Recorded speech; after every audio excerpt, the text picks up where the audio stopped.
basically, there are three types of shots that you're going to hit with your two-handed backhand, and they are the drive, the topspin, and the slice. And there's some variations on each, but basically those are your three main categories of spin. And for the two-hander, there's a lot of combinations of grips, but rather than throw them all at you and talk to you for hours about all the things that go into it, I'm just going to keep it simple.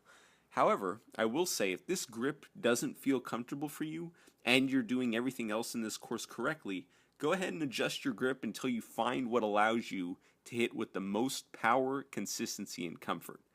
That being said, the grip you want to use if you have two hands on the racket for your backhand is a continental grip in your dominant hand. So if you're a righty, that's your right hand, and an Eastern forehand in your non-dominant hand. Again, left hand if you're a righty.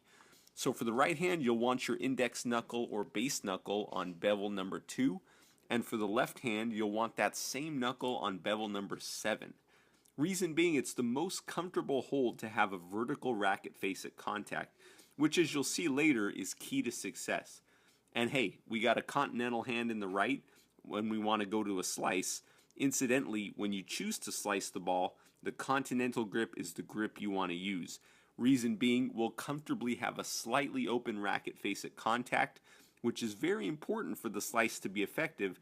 And as for the drive and topspin shots, the continental in the dominant hand and the Eastern forehand in the non-dominant hand will allow you to have a vertical racket face at contact. You'll see some pros with a two-hander modifying these grips if you look hard, and I encourage you to play with this if the continental/Eastern combo doesn't work for you.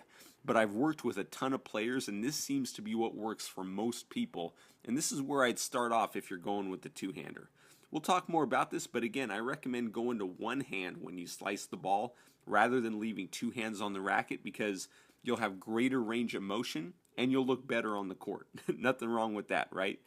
Okay, so there you have it. For your two-handed backhand, make sure your dominant hand is in a continental grip and your non-dominant hand is in an Eastern forehand grip.